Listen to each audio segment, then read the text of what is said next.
I've changed for the better this time. I thought I would never be fine. Hello po mga kabayan, mga kalingap. Good morning po, magandang buhay. Analisa Reality Vlog. Pasensya na ako kayo, medyo namamaos ako ngayon. Kaya hindi ako nakapag-record kahapon. So ito, nagising ako madaling araw ho dito.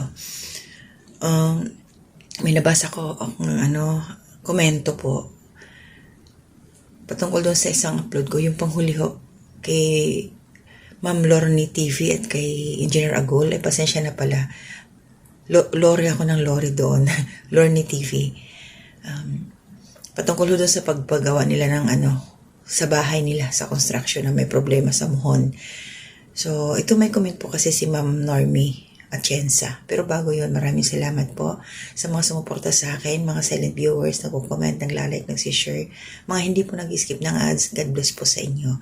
At support po natin sila Kuya Bal Santos Matubang, Ate Edna Vlogs, Kalinga Project, PM Matubang, and yung mga kasama ko pong mga reactors dito sa Kalinga. Ayan, mga Karepa reactors, sa Team Bios, Team Watchers, Team Strikers, Team KOJR, and my Silver Team. Shout out po sa inyong lahat. Para po kay Ma'am Normie Atienza, babasahin ko lang po ang inyong komento.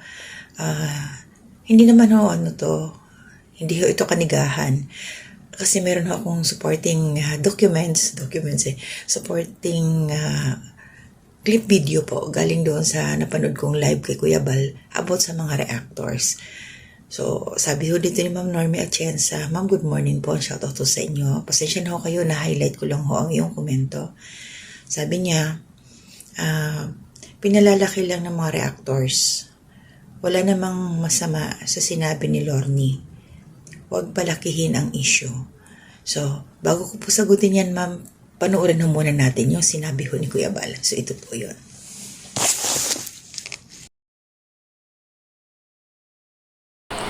Ay, wala ka namang masisi sa mga reactor. Reactor yan eh. Reactor is reactor. Wala ka nang masisisi sa kanila. Reactor ako eh.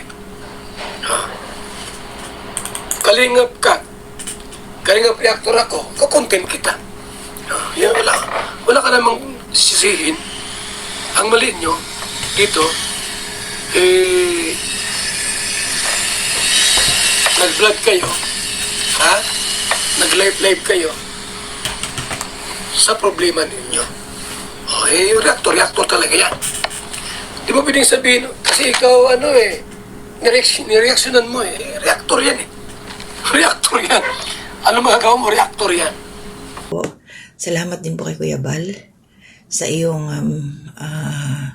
mga sinabi about sa reactors at sa video clip po na aking ginamit. Thank you rin ho, Kuya. So, yun ang Lord ni maliwanag po, sabi ni Kuya Bal, no, na syempre pag reactor na talaga, kung ano yung napapanood namin, yun ang aming re-reactionan.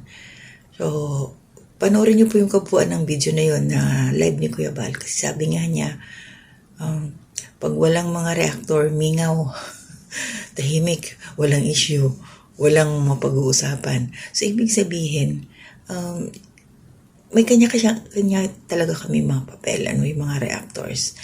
So, kung walang magre-react sa mga napanood, kung ano yung mga binigkas o sinabi ng isang vlogger, so patay na ang issue niya, patay na yung kanyang wala, hindi mapag-uusapan.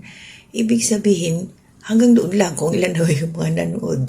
So ibig sabihin, maganda talaga na kung ano yung na-topic mo, mai-enhance pa, mai-spread, mapag-uusapan nga, at the same time, may mga natututunan tayo sa mga nangyayari, di ba? So, nag-live si Ma'am Lorny, ipinakita niya yung sitwasyon. So, sa mga nanonood, nasa kanya na yun kung paano niya tatanggapin, paano niya i-analyze, paano niya gagawin positibo. Katulad ko, ako doon sa napanood ko na yun, positibo ako doon. May natutunan ako na huwag tayong magsagad-sagad, magbigayan, magkakapitbahay, magkasundo, mag-uusap. Huwag magsyadong ito na lang, diretso natin, huwag masyadong gahaman sa space.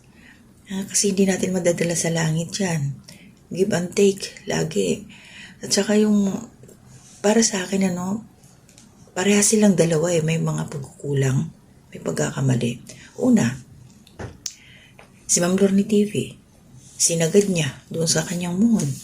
Sagad din siya Hindi niya inisip yung sa future, kung ano yung may possible mangyayari sa kanyang bahay na kailangan ayusin. So, wala siyang magagalawan sa likod. So, ganun din dito kay Engineer Agul. Dapat din siya. Hindi lang ganun kaliit. Nirepeat ko yung panonood ng video niya. Sabi, is 12.5 centimeters. So, ilan lang yun? Kaliit-liit. Sabi nga ng tao doon, parang 5 inches, ganun. Ano yun? Anong dadaan doon? Pusa. Diba? So, dapat maging komportable ang bawat isa. No?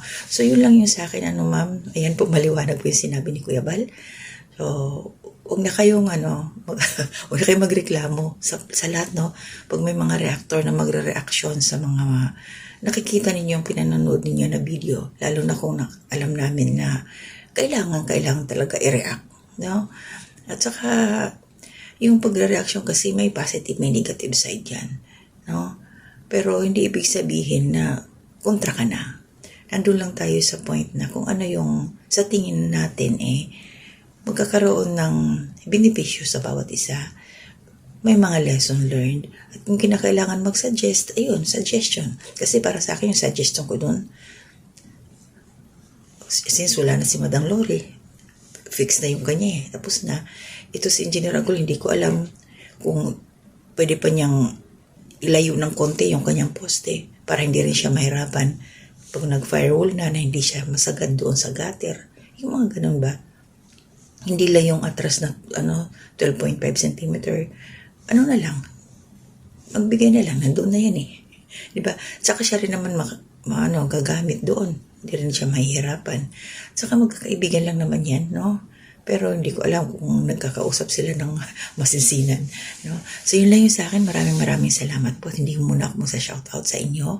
I-upload ko lang po ito. Babalik ko ako sa hiyak ng higaan na lang talaga. Kailangan ko lang tapusin. Parang naging obligado na, no? Hindi, okay lang naman. So, basta mag-iingat po kayong palagi. Lagi na rin nakasuporta sa akin. Mag-iingat po kayo lahat. Panoorin niyo po yung mga video nila Kuya Balot, nila Kalinga Prab. At huwag po sana kayo mag-skip ng ads para mas marami po silang matulungan. So, ingat po and God bless. Hanggang dito na muna. Love po tayo. To God be the glory. Nagkataon lang po na may mga reactor ako. May mga nag-reaction. May mga sumama sa Kalingap community. Ano po? Kung tutuusin po, di ko naman talaga sila kailangan. Yung mga reactor. Di ko naman talaga sila kailangan. Sa totoo lang kailangan natin kinuha sila para naman magkaroon tayo ng kwento.